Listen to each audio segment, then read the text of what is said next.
শাপলা নিয়ে একটা চরম অবস্থা শুরু হয়েছে।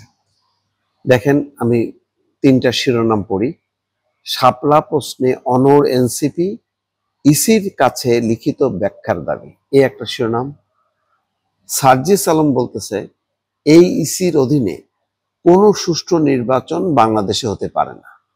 আর এক নেতা কি বলছেন দেখেন, আর এক নেতা বলতেছে যে ইসি ভাগ করে নিয়েছে বিএনপি, জামাত, উপদেষ্টারা, নাসির উদ্দিন পাটোয়ারি।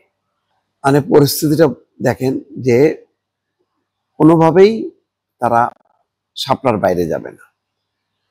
সেই কারণে তারা ক্ষুব্ধ হয়ে যে কথাগুলি বলছে তাতে আর মানে নির্বাচন কমিশনই থাকে না। কথাটা গুরুত্বপূর্ণ।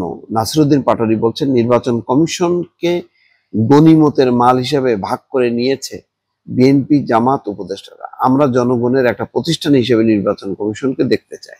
আগারগাঁওয়ে নির্বাচন ভবনে ইসির সিনিয়র সচিব আক্তার আহমেদের সাথে বৈঠক শেষে তিনি এই কথা বলেন। নির্বাচন কমিশনে আস্তে আস্তে আমাদের জুতার তলা ক্ষয় হয়ে গেছে। এই অভ্যুত্থানটা যে হলো, এখানে কিন্তু আওয়ামী লীগের অনেকগুলো অ্যাসেট তারা রেখে চলে গিয়েছিল। এই নির্বাচন কমিশনটা 15 বছর তারা নিজেদের মতো সাজিয়েছিল।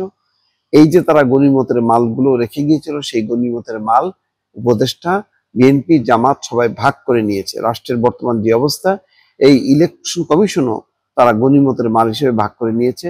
আর্মি এক ভাগ নিয়েছে, বিএনপি এক ভাগ নিয়েছে, জামাত এক ভাগ নিয়েছে। কিন্তু আমরা তো জনগণের একটা প্রতিষ্ঠান হিসেবে নির্বাচনকে দেখতে চাই। মানে একটা সেই না পাওয়ার ক্ষোভে কতগুলো কথা দেখেন বলতেছে।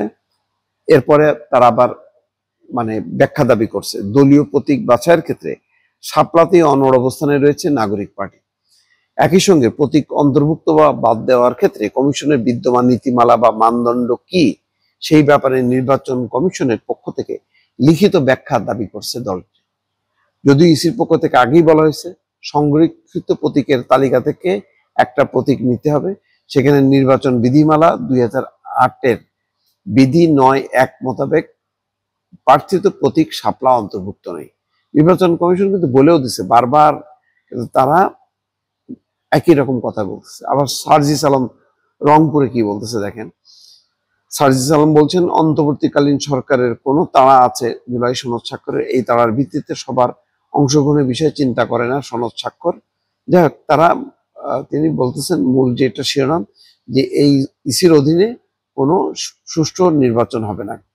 আমরা আমাদেরকে দেখাক যে কোন আইনের ভিত্তিতে শাপলা প্রতীক একটি রাজনৈতিক দলকে, এনসিপি কে বরাদ্দ দেওয়া যাবে না। আমাদের যারা আইনজ্ঞ আছে, আইন নিয়ে পড়াশোনা করেন, আইন পড়ান, তৈরি করেন, এমন মানুষের সঙ্গে আমরা কথা বলেছি। এনসিপি কে শাপলা প্রতীক দিতে কোনো বাধা নেই বলে তারা জানিয়েছেন। এই ভিত্তি থেকে আমরা শাপলা প্রতীক চেয়েছি, কিন্তু আমরা দেখতে পাই আজকে উনি এই কথা কোন মুখে বলেন। শাপলা প্রতীক তো আমাদের আজকের আবেদন করেনি। দেখ, এখন এই শাপলা নিয়ে যে পরিমাণ একটা ঘাপলা বা গোলযোগ বাঁধল, এইটার জট না ছোটানো পর্যন্ত বোঝা যাচ্ছে এটা আর একটা ঝামেলা নির্বাচনের প্রতীক নিয়ে। এবং নির্বাচন কমিশন পরিষ্কারভাবে বলে দেওয়ার পরেও এনসিপি নেতারা যেভাবে শাপলা প্রতীক ধরে বসে আছে, মনে হচ্ছে যেন শাপলা প্রতীকটা হলেই তাদের একটা মানে একটা গুরুত্বটা বাড়বে, একটা ভারী দল হিসেবে স্বীকৃতি পাবে, অথবা এই শাপলা প্রতীক নিলেই যেন জনগণ তাদেরকে ভোট দেবে। এইরকম মনোভাব, অন্যরকম মনোভাব যদি এখন নির্বাচন কমিশন যদি আপোষ করে, মাথা নত করে, তাহলে আরো অনেক জামাতের অনেক বড় দাবি আসতে পারে, বিএনপির দাবি আসতে পারে। সেগুলোতে একবার মাথা নত করলে ওই মাথা আর সোজা হবে না। এইটা মানে এনসিপির বোঝার কথা না। কিন্তু আমার ধারণা যে মানে এটা নিয়ম অনুযায়ী এনসিপি আদালতেও যাচ্ছে না। আদালতে যদি যাইতো, আদালত থেকে তারা মানে বলে দিত মানে নির্বাচন কমিশনকে, তখন তো নির্বাচন কমিশন বাধ্য হতো।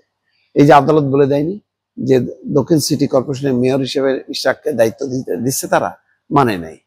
তো এখন তারা কোন মুখে নির্বাচন কমিশনকে বাধ্য করতেছে যে শাপলা প্রতীক দিতেই হবে?